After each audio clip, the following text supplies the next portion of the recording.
For the final time on the Pro Late Model side this season, Caden Kvapil will lead the field through the KRC Power Steering Start Zone, and the Per Year Tank Lines North South Shootout is underway.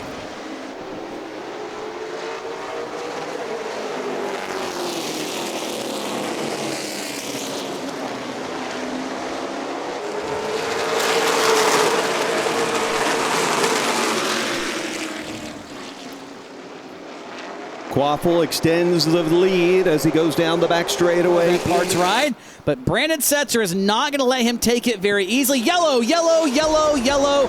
Joe Mancuso, turn number 4, and that will slow us. I don't even think we got that lap officially completed. Off and through turns 3 and 4. Let's try this one more time. Caden Kvapil and Brandon Setzer lead the field off, and Finhouse continues to try to fill that gap. An uncharacteristic mistake by Brandon Setzer. Missed the corner, it appears, and he now has to contend with Luke Finhouse for the runner-up spot. Finhouse on the inside of this matchup. The 96 car has got a nose ahead. Setzer got a hood. You could really see it flapping there. So maybe that's starting to cause him some kind of problem inside the car. Finhouse completes the pass, moves to second. A little bit behind them there, you see Caprera, Logan Jones, Lee Tissett, trouble, turn 3. Around goes Jones. Tissett has ripped the nose off the Jeff's Auto Sales Chevrolet.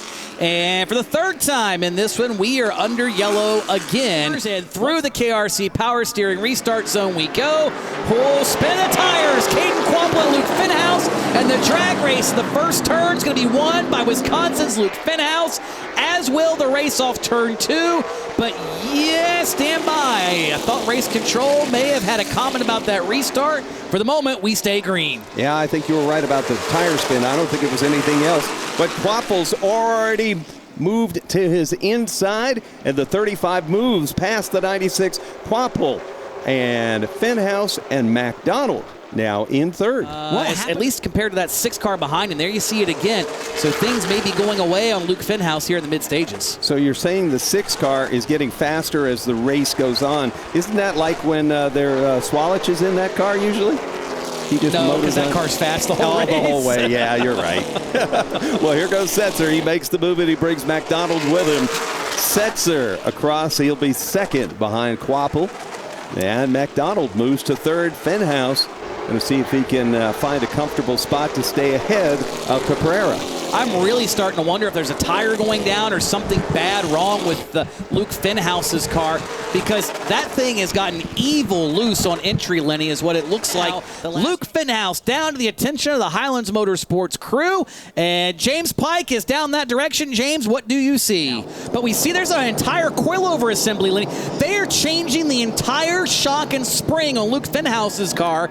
Shock, spring rubbers, and all. A wholesale change. That is, yeah, the right rear shock, I believe, lost gas pressure or something. It was over traveling. You could tell it was upsetting the car pretty bad. We weren't going to win it how we were, so we're just going to roll the dice like Kvapil did here in the beginning. Hopefully it'll pay off. We'll see. Caden Kvapil, Brandon Setzer, to and through the KRC Power Steering Restart Zone. Contact, Kvapil into Setzer. Ay, ay, ay. I think Kvapil is feeling a little aggressive here as they motor down the backstretch, and look at Setzer try to pull ahead. Setzer on the outside, Kvapil on the inside. Will MacDonald be the beneficiary if these two continue to beat and bang on each other? If Brandon Setzer pulls this off on the high side, I'll be impressed. It's not impossible here. It's doable, but it is not easy. And Austin MacDonald says, yes, I will fill that hole if you guys want to get after it, and I'll take the lead again, just like I did at South Boston, if you allow me to. That fight for second to go, and MacDonald now has it. Oh, those north of the border are going to be cheering now as Austin MacDonald noses ahead to P2 off the 2nd turn. And they now have to negotiate the slower traffic of the form of Nate Gregg and Rusty Skews. And Gregg's car's coming apart still again as that sheet metal's over, and Kvapil gets around him, as does MacDonald. This one's got less than 4 laps to go. Kvapil in front. MacDonald, even with the traffic, faster last time by. He is there off turn number 4. Will he put the bumper to him if he has to? Is it that big a win for the Canadian? There's nothing at stake but pride and a trophy. You know doggone well Austin MacDonald would love to be in Edelbrock victory lane. He's played hockey. He may put him right in the wall. There's one more slower car ahead of him. Rusty Skews, he'll go to the bottom here on the front stretch, but the leaders will catch him right on corner entry. Terrible spot for both of them, and they both lose ground. 1.5 laps to go. MacDonald is there. He goes to the inside. Austin MacDonald, a nose underneath Kvapil. They touch again. And now it's 13 in front. New leader on the white flag lap, Austin MacDonald, but he blows turn 1. He goes up the hill and opens the door for Caden Kvapil. Down the backstretch, the final set of turns. Kvapil leans into him, moves him, gets him out of shape. But Austin MacDonald is going to win his first career Solid Rock Carriers Pro Late Model Tour win here at Caraway on a white flag last lap move. Caraway, let him hear you. Austin MacDonald has picked up the win in the Purrier Tank Lines North South Shootout.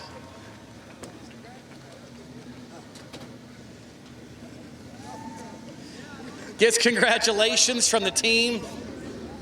Austin, come over here real quick. Let the folks here take a look at you. You know, this is the North South Shootout. I don't think anybody quite expected a Canadian to open it up in Victory Lane, but you did a fantastic job in a race. It's one of the best ones we've seen all year. But how did you get to and around Caden Kvapil for that win? What was that like, and how precise did you have to be to do what you did? I mean, those guys made me work for it the whole race. I mean, this whole season, they've all been great to race against. I mean, I knew I had a shot, or I didn't think I had a shot coming past that lap car, but I don't know if he spun his wheels on exit or what happened, but I mean, it all worked out. We were able to get the run on the top and just able to attack a little bit. I didn't even try to move him out of the way. It was so tight racing. I mean, I just gotta thank everybody who lets me do this and gets me here every week. My grandfather was able to make it down. My grandmother, I mean, they started my whole career at 10 years old, and really, I got to thank them for it all. My parents, King Racing, King Freight Lines, Dusty, Roy, Jeff, Matt, my spotter. I mean, he did a perfect job all race, getting me through everything that was going on. And we worked on restarts, and it all came together. Yeah, we were just getting really loose in and really loose off, so I just had to ease it in there. Pretty much roll to the throttle exit. I felt like it was just, we were getting really loose, so I think we were a little better exit, but once I got to get around the lap car, I just got a little loose in, and I think he rolled my bumper a little bit, and then he got to my left rear quarter. So by then, we were coming to the white already, so he pretty much cleared me at the start-finish line. And I tried getting him back a little bit in 3, not to wreck him, just to move him up, but it's all right. Second's not too bad. What's the